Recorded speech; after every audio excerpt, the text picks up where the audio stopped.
Thank you, Zimbabwe, for tuning into yet another informative edition of your program. This is Agriculture New Directions, Agribusiness, and my name is Wadzanai. So today we are in Norton, where we are looking at the stock feed manufacturing process. We understand that here in Zimbabwe, livestock plays a pertinent role when it comes to ensuring the nutrition and food security of our population as a country. We are going to be looking at stock feed manufacturing. We are here in Norton, and I'm joined by Boniface Mukabeta. Mr. Mukabeta, thank you for joining us today. Thank you, Watsapp. Yes, can you maybe give us a brief synopsis of your organization, a brief background of what you are into and your operations? Thank you, Watsapp, for visiting us. Our organization comprises of two divisions. There is the milling and pre-pack, which specializes in basic commodities. Then there's the stock feeds division, where we are located, which does poultry feeds. Talk of your beef feeds. We also do some beef feeds and dairy feeds. Apart from that, we also do some pig feeds, yes, and also some dog meal. Yes, thank you so much. So that was very detailed. I understand that you produce a range of stock feeds specifically meant for our Zimbabwean farmers so that their ventures are lucrative at the end of the day. Moving forward, I want you to give us a brief look into your operations. What do they entail? You manufacture stock feed from the start. You acquire raw materials. What does it incorporate your activities in a snippet? Thank you so much, Wadza. Our process is stacked like any manufacturing process with the receiving of raw materials. After receiving, there's the road intake, whereby we're feeding the raw materials into the plant.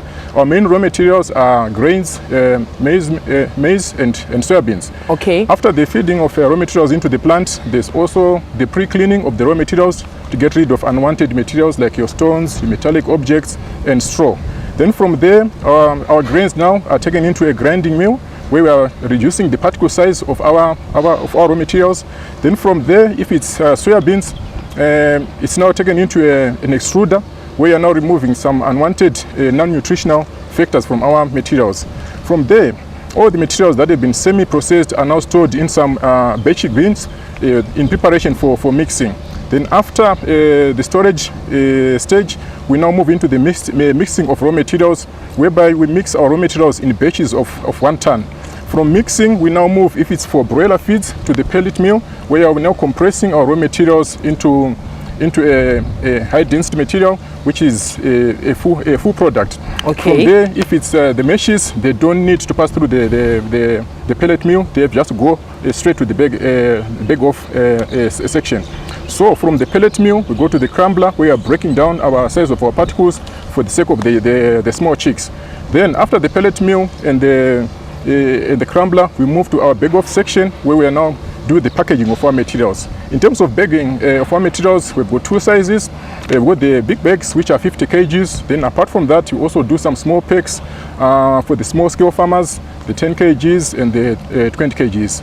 I think basically that's about it. From there, we now move on into the warehouse for storage. Okay, thank you so much, Say. That is very detailed. And I like that you alluded the fact that you cater for farmers of all sizes. We have the large-scale commercial farmers, and we also have the small-scale farmers, and they are all catered for by your organization through the various quantities that you package your product into. You have the 50 kg bags, and you also have the smaller quantities. Mr. Mukabeta, I want you maybe to give our audience there at home a word of advice in terms of acquiring their stock feeds from a reputable source. If you look at it these days, there are people out there who are masquerading as reputable organizations. They may be under trees, they mix their own stuff, they have their raw materials, and our farmers end up being shortchanged by these rent seekers, makoronyera. Your word of advice to our farming community in terms of acquiring their stock feeds from a reputable organization like yours? Thank you so much, Wadza. I think my answer is very simple. Our company is the preferred choice in this industry. We produce some quality products. Yes. After all, we are ISO certified, so we can guarantee you that if you buy some stock feeds from our company, you are buying quality. Thank you so much, Say. On that note, viewers, we're going to cross over and talk about quality control in stock feed production. And to discuss this and more, I am joined by Phyllis Mafua. She is a nutritionist here at this organization. Phyllis, thank you for joining us today. Thank you, Wadzanai. Yes. My first question is, how do you come up with product formulations? Product formulations, we are guided by the statutory instruments which guide on the specifications required for animal feed production. Yes. And also we are guided by the physiological needs of the animal. So when we get our raw materials, we analyze our raw materials and we ensure that they meet specifications for those raw materials. And those raw materials, their profiling will assist us in making sure that we meet the specifications for the different physiological needs of the animals. Okay. Speaking of the importance of quality assurance and quality control, what is your take, your sentiments on that? How important are they? Quality control is important in doing animal feed production, because when you are dealing with animals, they cannot talk, they cannot give you any complaints with regards to feeds. So you have to ensure that you meet the physiological needs, you meet the specifications for their physiological needs. If you don't meet those specifications, you might end up seeing the effects on deficient issues in animals. Okay, thank you so much, Phyllis. That was very detailed. As we round off your segment, Phyllis, I want us to talk about the importance of adhering to quality assurance policies, or what they come with, for our farming community here. You would find that some of our farmers would say, I am mixing my stock feed myself, I'm actually cutting costs. But in the long run, you spoke of issues surrounding deficiencies. We'll be looking at issues surrounding economies of scale or economies of scale, whereby a farmer would think that if I mix my own feed, I am cutting costs. But actually in the long run, he is making his cattle or his stock feed weak. He is a livestock weak when it comes to consuming the feed that he will be mixing. The importance of getting your feed from a registered a stock feed producer like yours. Thank you, Wadzanai. It is good to get feeds from a registered company. Why? We have our raw materials analyzed, we have our products tested before they are sent out to the market. We also ensure that those specifications are met before the feeds are sent to the market. We use computerized feed formulations so that we ensure that we meet the specifications required. Yes, thank you so much, Phyllis. It was a pleasure having you with us today. Thank you.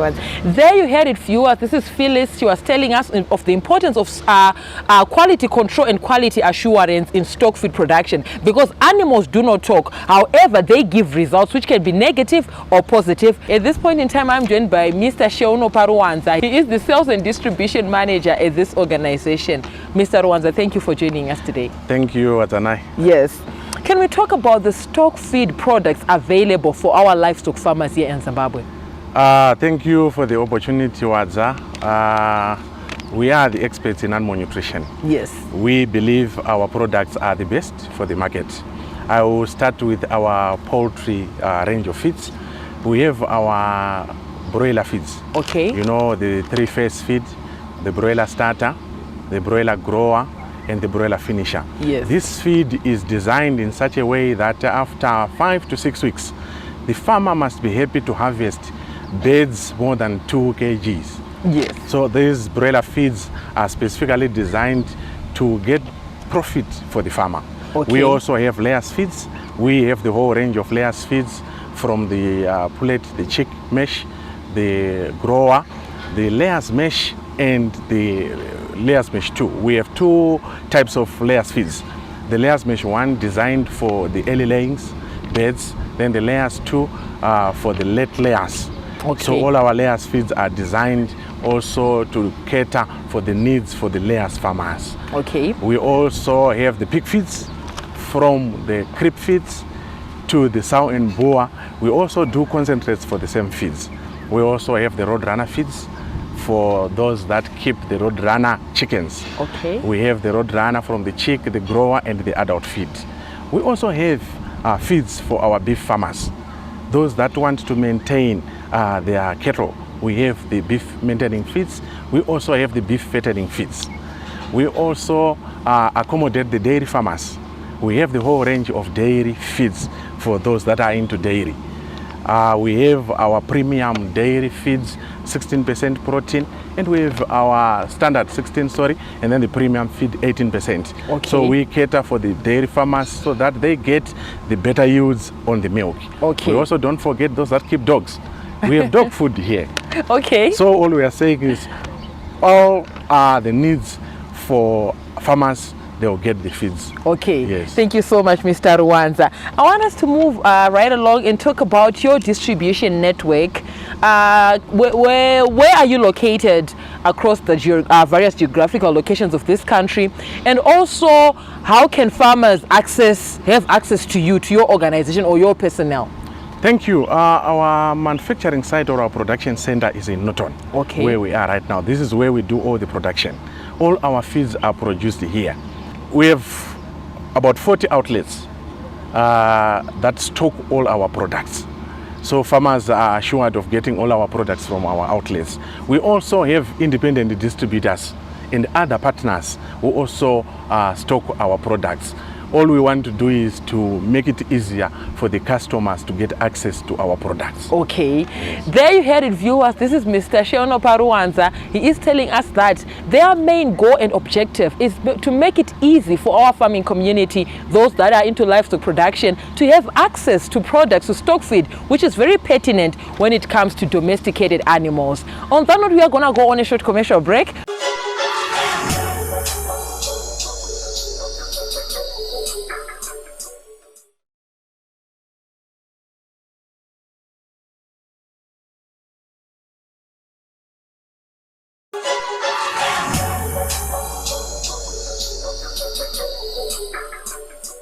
Thank you, Zimbabwe, for staying tuned to Agricultural New Directions, Agribusiness.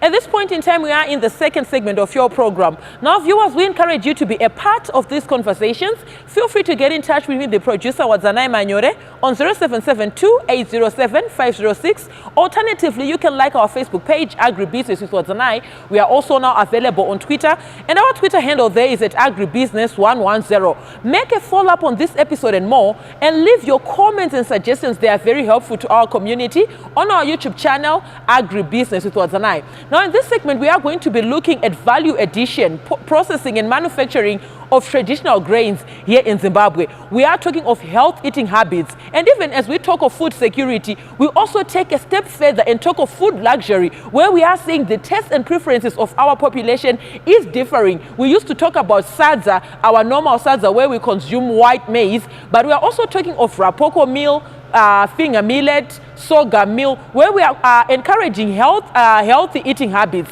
If you look at UN Agenda Vision 2030 SDGs 1 and 2, they speak of poverty alleviation and eradication of hunger, respectively. We are going to be listening to how the processes are done. At this point in time, I'm with Mr. Shadrack Tavashure. He is the Sales and Distribution Manager here in Cleveland. Mr. Tavashure, thank you for joining us today. Thank you, Wadzanai. Thank you, viewers. Yes, as we get into our discussion, I want a brief synopsis of your organization. I understand that you are a state-owned enterprise and you are contributing towards Vision 2030 of becoming an upper middle class economy. Can you maybe give us a brief background, a brief synopsis of your organization, what you are into and what you represent? Thank you, Wadzanai, for that question. We are basically into agribusiness as an organization, and we are into value addition, like you rightly said. Our thrust is to ensure that all the grains that we receive as a state-owned enterprise, we add value to those grains. And basically, our organization is into two separate business units, which is the stock feeds division, as well as the milling and prepex division, which is solely responsible for the value addition that I alluded to earlier on when I started my presentation. Okay. Can you maybe tell us briefly, I understand that you have a product portfolio. What is in there?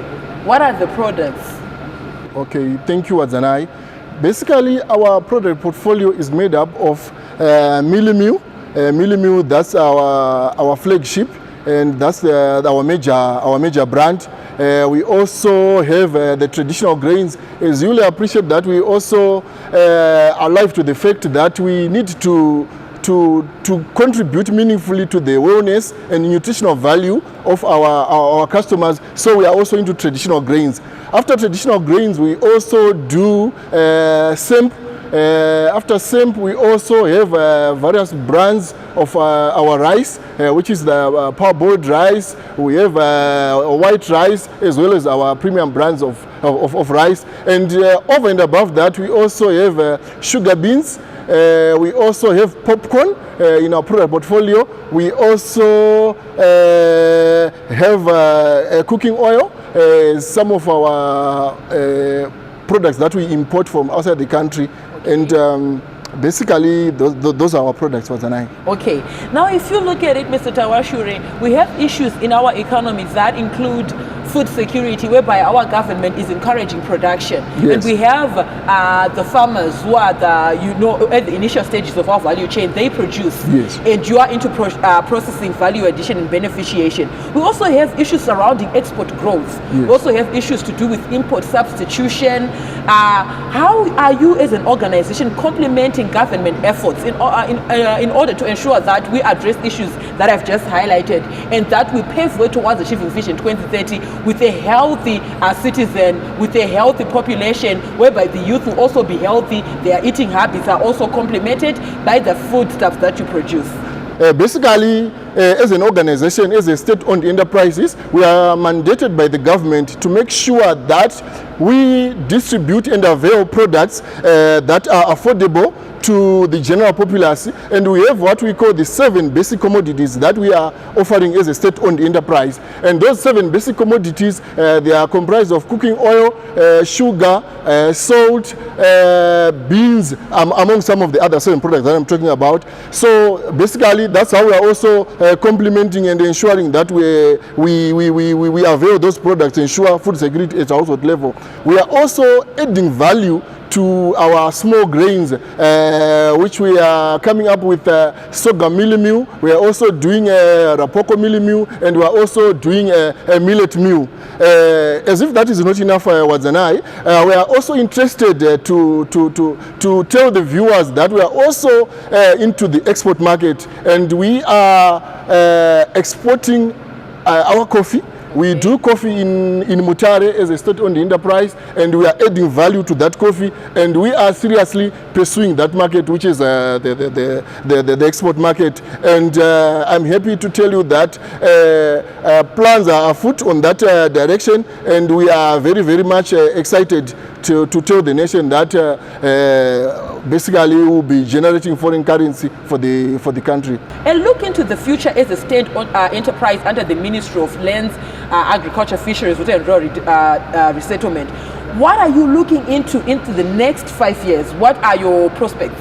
As an organization, we are also very much alive to the fact that we need to grow. And as we are growing, we believe that we need to grow with the nation.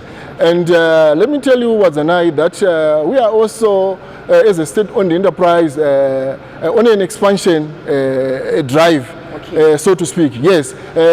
Come 2022, we are also going to unveil and launch our state-of-the-art milling plant machine. Okay. That will be based at this depot, which is Cleveland, and that milling machine has got a capacity to churn out about 300 metric tons. That's massive, Wadzanai, and we are going to make sure that that dream becomes a reality. Thank you so much, Mr. Tawashure. There you heard it, viewers. This was Mr. Tawashure here at Cleveland. He was enlightening us on their product basket, where we have a bit of everything. We are talking of your carbohydrates, your staple food. We are talking of the protein aspect, the oils and the amino acids, even your luxury consumptions, your snacks. We have the popcorn that he was talking about. On that note, viewers, we're going to go on a short commercial break. We'll be right back with this and more in the third and final segment. Don't go anywhere.